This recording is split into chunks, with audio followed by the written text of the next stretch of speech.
எல்லாருக்கும் வணக்கம்.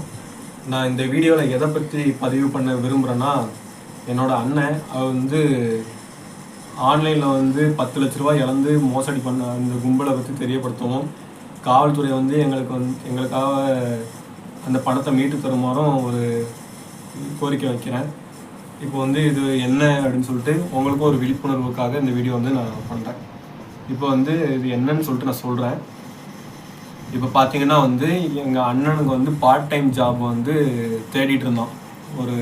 ஒரு மாதம் முன்னாடி என் அண்ணன் பார்ட் டைம் ஜாப் தேடிட்டு இருந்தான். பார்ட் டைம் ஜாப் தேடிட்டு இருக்கும்போது ஏதோ ஒரு ஹச்ஆர் எங்கள் அண்ணனை ரெஃபர் பண்ணி அவங்க எங்கள் அண்ணனை காண்டாக்ட் பண்ணியிருக்காங்க. காண்டாக்ட் பண்ணி என்ன சொல்லியிருக்காங்கன்னா, நீங்கள் உங்களுக்கு இந்த வேலை என்னென்னா rentalcar.com இந்த வெப்சைட்டை எல்லாருமே நோட் பண்ணி வச்சுக்கோங்க. rentalcar.com இந்த வெப்சைட் மட்டும் இல்லை, இதை மாதிரி ஆயிரக்கணக்கான லட்சக்கணக்கான வெப்சைட்டில் மோசடிகள் நடந்துட்டு தான் இருக்குது. இது எவ்வளோ பெரிய ஃப்ராடுகளை பார்க்குறாங்கன்னு சொல்லிட்டு இது மூலமாக உங்களுக்கு தெரியும். கண்டிப்பாக இந்த வீடியோ ஃபுல்லாக நீங்கள் பாருங்கள். பார்த்தீங்கன்னா ஒரு மாதம் முன்னாடி அந்த ஹெச்ஆர் மூலமாக இந்த தீபான்னு ஒருத்தவங்க எங்கள் அண்ணனை அவங்களே வாட்ஸ்அப் மூலமாக காண்டாக்ட் பண்ணியிருக்காங்க. வெறும் வாட்ஸ்அப் டெக்ஸ்ட் மூலமாக தான் காண்டாக்ட் பண்ணியிருக்காங்க. காண்டாக்ட் பண்ணி அவங்க என்ன சொல்லியிருக்காங்கன்னா, இது rentalcar.comனு ஒரு வெப்சைட்டு, அதில் போய் அவங்க நம்பரு எல்லாத்தையும் ரெஜிஸ்டர் பண்ணுங்கள் அப்படின்னு சொல்லிட்டு சொல்லியிருக்காங்க. எங்கள் அண்ணனும் எல்லாம் ரெஜிஸ்டர் பண்ணி அவங்க ஃபஸ்ட்டு என்ன சொல்லியிருக்காங்கன்னா, ஃபஸ்ட்டு உங்களுக்கு இன்வெஸ்ட்மெண்ட்டுக்கான காசு நான் தரேன், 50,000 ரூபா உங்களுக்கு நான் தரேன். அதை நீங்கள் ஃபஸ்ட்டு போட்டு அதுலேருந்து எடுத்த ப்ராஃபிட் வச்சுக்கோங்க. நீங்கள் ஃபஸ்ட்டு அது நான் தர 50,000 ரூபாயிலேருந்து ப்ராஃபிட் நீங்கள் எடுத்து அது மூலமாக உங்களுக்கு சாட்டிஸ்ஃபேக்ஷன் ஆயிடுச்சுன்னா அப்புறம் நீங்கள் காசு இன்வெஸ்ட் பண்ணுங்கள் அப்படின்னு சொல்லிட்டு அவங்க சொல்லியிருக்காங்க. நீங்கள் காசு இன்வெஸ்ட் பண்ணுங்கன்னு சொன்னாலும் என்ன மிஞ்சி போனால் ஒரு 10,000லேருந்து 50,000 ரூபாய்க்குள்ளே இன்வெஸ்ட் பண்ண வேண்டியிருக்கும்னு சொல்லிட்டு எங்கள் அண்ணன் நினச்சிருக்காங்க. ஓகே அப்படின்னு சொல்லிட்டு அவங்க ஃபஸ்ட் காசு கொடுத்துருக்காங்க. அவங்க கைட் பண்ணி ஒரு ப்ராஃபிட் எடுத்துட்டாங்க. ஸோ இதெல்லாம் ஒரு மாதமாக நடந்திருக்கு, எங்களுக்கு தெரியாது. ஸோ அவங்க ஃபஸ்ட்டு 50,000 ரூபா போட்டு 5,000 ப்ராஃபிட் எடுத்துருக்காங்க. ரெண்டாவது இப்போ அவங்க எப்படிலாம் மயக்க பேசுகிறாங்கன்னா, இப்போ உங்களுக்கு சந்தோஷமாக ஹாப்பியாக இப்போ உங்களுக்கு எங்கள் மேலே நம்பிக்கை வந்துருச்சுல அப்படின்னு சொல்லி ஒரு 10,000 ரூபா போட சொல்லியிருக்காங்க. எங்கள் அண்ணனுக்கு இருந்தாலும் தயக்கம், எப்படி ஒரு 3ஆவது மனுஷனை நம்பி நம்ம 10,000 ரூபா போடுறது அப்படின்னு சொல்லிட்டு எங்கள் அண்ணனுக்கு இருந்தாலும் ஒரு தயக்கம். நான் எப்படி உங்களை நம்புறதுன்னு சொல்லிட்டு அவங்கள்ட்ட கேட்டிருக்காங்க. அவங்கள்ட்ட கேட்டதுக்கு ஒரு 40 பேர் இருக்கிற ஒரு டெலிகிராம் குரூப்பில் எங்கள் அண்ணனை சேர்த்து விட்ருக்காங்க. அந்த டெலிகிராம் குரூப்பு எல்லாமே இந்த சைட்லையாச்சும் நான் போட்டு விட்றேன், எல்லாமே நீங்கள் பாருங்கள். இது சொல்கிறது இந்த ஒரு மோசடி, இதெல்லாம் நிறைய மோசடி இருக்குது. நீங்கள் தான் கண்டிப்பாக ஜாக்கிரதையாக இருக்கணும். இந்த 40 பேர் இருக்கிற டெலிகிராம் குரூப்பில் என் அண்ணனை சேர்த்து விட்டு இதில் பாருங்கள், இதில் முதல்ல ஃபஸ்ட்டு பாருங்கன்னு அந்த 40 பேர் நான் இவ்வளோ ப்ராஃபிட் எடுத்துக்கிறேன், நான் அவ்வளோ ப்ராஃபிட் எடுத்துக்கிறேன், நான் இவ்வளோ இன்வெஸ்ட் பண்ணேன், இவ்வளோ ப்ராஃபிட் வந்துருச்சு, நான் அவ்வளோ இன்வெஸ்ட் பண்ணேன், அவ்வளோ ப்ராஃபிட் வந்துருச்சு அப்படின்னு சொல்லிட்டு இது பண்ணியிருக்காங்க. ஸோ எங்கள் அண்ணனும் அதை பார்த்து நம்பி அவனும் ஒரு 10,000 ரூபாய் இன்வெஸ்ட் பண்ணி ஃபஸ்ட்டு 14,000 ரூபா எடுத்தான், அப்புறம் 18,000 ரூபா எடுத்தான். அதுக்கப்புறம் திரும்ப நீங்கள் அப்பர் சர்க்கியூட் அடிச்சிட்டிங்க, அப்பர் டெஸ்க் அடிச்சிட்டிங்க, அதனால் உங்களுக்கு வாழ்த்துக்கள், உங்களுக்கு இதே யாருக்கும் நடக்காது, உங்களுக்கு நடந்திருக்கு. அப்பர் சர்க்கியூட் அடிச்சிட்டிங்க. இனிமேட்டு நீங்கள் என்ன பண்ணணும்னா இன்னொரு கொஞ்சம் அமௌண்ட் 50,000 ரூபா போடுங்க. ஏற்கனவே 10,000 ரூபா போட்டுருக்கீங்க, இப்போ 50,000 ரூபா போட்டிங்கன்னா கூட கொஞ்சம் நீங்கள் ப்ராஃபிட் எடுக்கலாம் அப்படி மாதிரி அவங்க சொல்லியிருக்காங்க. இவனும் சரி ரைட்டு, ஏற்கனவே 40 பேர் தான் பண்ணுறாங்கல்ல அப்படின்னு சொல்லிட்டு அவன் போட்டிருக்கான். இது ஃபஸ்ட்டு 50,000 ரூபா போட சொன்னாங்க, அதுக்கப்புறம் எடுத்தான். அதுக்கப்புறம் 1 லட்சம் போட சொன்னாங்க, அதை எடுத்தான். அப்புறம் 2 லட்சம் போட சொன்னாங்க, எடுத்தான். அப்புறம் 4 லட்சம் போட சொன்னாங்க, அதை எடுத்தான். 4 லட்ச ரூபா வரைக்கும் ப்ராஃபிட் போட்டு எடுத்துருக்காங்க. அவங்க எவ்வளோ தூரம் அவங்க நம்ப வைக்கிறாங்கன்னா, ஒரு மாதம் அவங்களை தொடர்ந்து ஃபாலோ பண்ணி அவ்வளோ தூரம் நம்ப வச்சு ஒரு பெரிய அமௌண்ட்டாக இன்வெஸ்ட் பண்ண வச்சு என்னன்னு சொல்கிறேன், 4 லட்ச ரூபா வச்சும் போட வச்சுருக்காங்க. இப்போ திடீர்னு இப்போ 3 நாள் முன்னாடி என்ன ஆச்சுன்னா, இப்போ நீங்கள் ஏற்கனவே அந்த இதில் 4 லட்ச ரூபா நீங்கள் போட்டு வச்சுருக்கீங்க. இப்போ இங்கே அந்த 4 லட்ச ரூபா நீங்கள் எடுக்கணும்னா ஒரு 5 லட்ச ரூபா நீங்கள் போடணும். அந்த 5 லட்ச ரூபா போட்டால் தான் அந்த 5 லட்சத்தையும் இந்த 4 லட்சத்தையும் சேர்த்து நீங்கள் எடுக்க முடியும் அப்படின்னு சொல்லிட்டாங்க. சொன்னான்னா இவனுக்கு என்ன பண்ணுவோம், அதுவும் இன்னைக்கு நாளைக்குள்ளே கொடுக்கணும் அப்படின்றது சொல்லியிருக்காங்க. இதை பார்த்தாலே உங்களுக்கு தெரியும் அவங்க ஒரு இப்படி நீங்கள் இன்னைக்குள்ளே போடணும் நாளைக்குள்ளே போடணும்னு சொன்னாலே ஒரு ஃபோர்ஜரி வேலை தான்.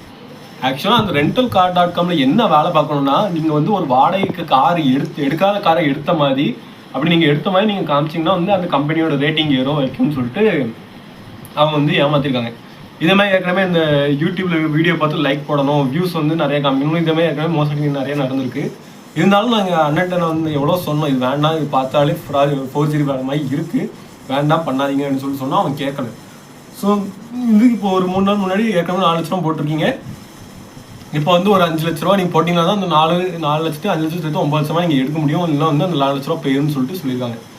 இவன் வந்து அதை நம்பி என்ன பண்ணியிருக்கானா, இதுக்கு நடுவில் வந்து இதே மாதிரி வந்து டெலிகிராம் குரூப்பில் வந்து நான் ஒரு பொண்ணு வந்து ஐயோ எனக்கும் 9 லட்ச ரூபா கேட்காங்க, அந்த 4 லட்ச ரூபா நான் எடுத்தால் தான் 5 லட்ச ரூபா போட்டால் தான் 4 லட்சம் சேர்த்து 9 லட்சமாக எடுக்க முடியும், நான் என்ன பண்ணுறதுன்னு தெரியலையே அப்படின்னு சொல்லிட்டு அந்த பொண்ணு வந்து ஒரு டெலிகிராமில் ஒரு ஸ்க்ரீன் ப்ளே பண்ணுற மாதிரி பண்ணி, நான் என்னோட நகையெல்லாம் வைக்கிறேன் எல்லாரும் பாருங்கள், எனக்கு என் பணம் திரும்பி வந்துடும், நான் நம்புறேன்னு சொல்லிட்டு அந்த ஃபோட்டோலாம் எடுத்து போட்டு இப்படி வந்து நம்ப வைக்கிறாங்க.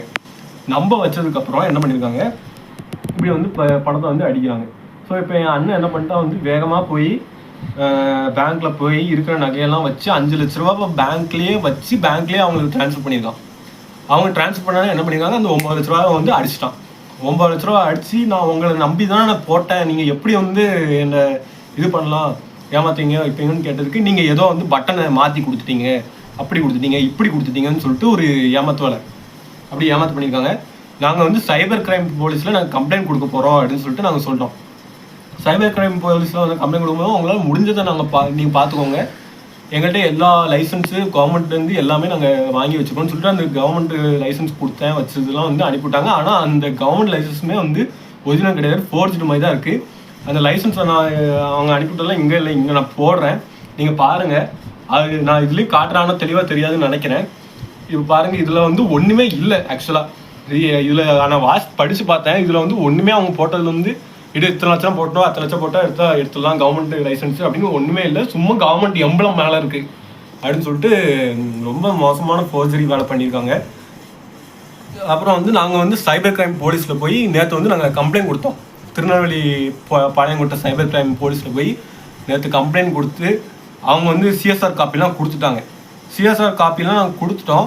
இப்போ வந்து அவங்க என்ன சொல்கிறாங்கன்னா, எலெக்ஷன் வேலை போயிட்டு இருக்கனால ஒரு 4 to 5 days ஆகும் இது என்னன்னு சார்ட் அவுட் பண்ணுறதுக்கு அப்படின்னு சொல்லிட்டு சொல்லியிருக்காங்க. இப்போ வந்து ஒரு எலெக்ஷன் வேலை போயிட்டு இருக்கனால ஒரு 4 to 5 days ஆகும் இது என்னன்னு பார்க்குறதுக்கு அப்படின்னு சொல்லியிருக்காங்க.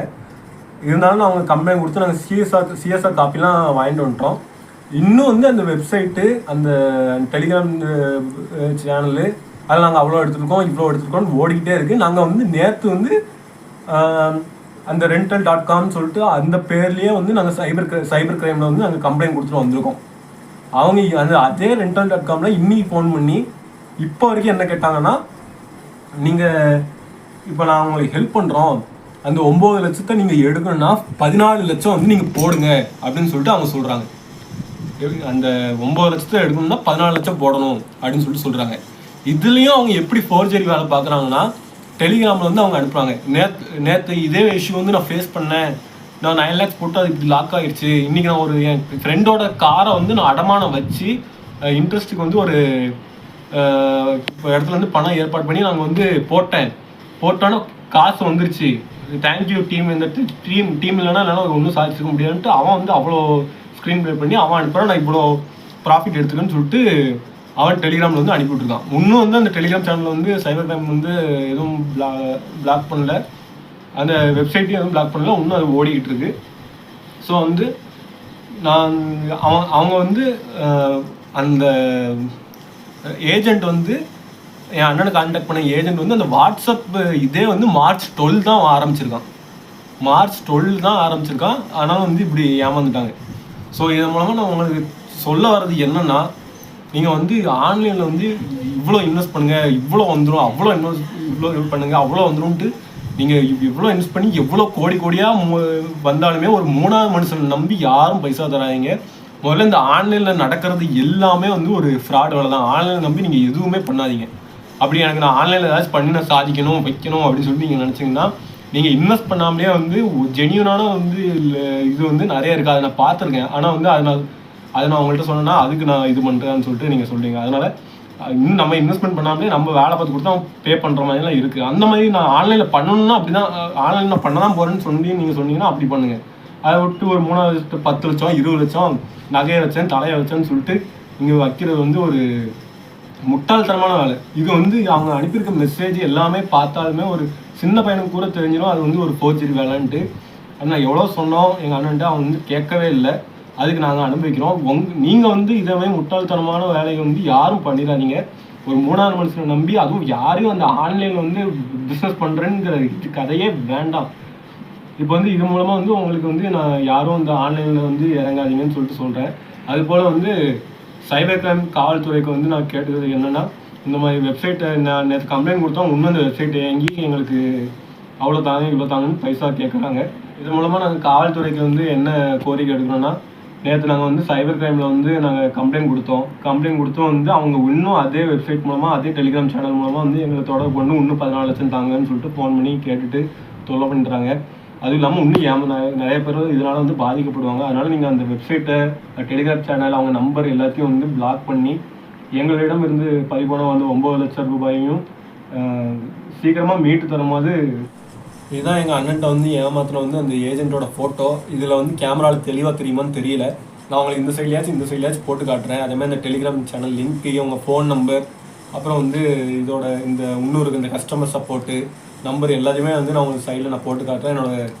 எங்கள் அண்ணனோட அந்த சிஎஸ்ஆர் காப்பியும் வந்து நான் உங்களுக்கு சைடில் போட்டு காட்டுறேன். 9 லட்ச ரூபாயை மீட்டு தர மாதிரி காவல்துறையிட்ட ஒரு வந்து ரெக்வஸ்ட்டாக, ரொம்ப கைண்ட் ரெக்வஸ்ட்டாக வச்சு எனக்கு சீக்கிரம் 9 லட்ச ரூபாயை மீட்டு தர மாதிரி கேட்டுக்கொள்கிறேன்.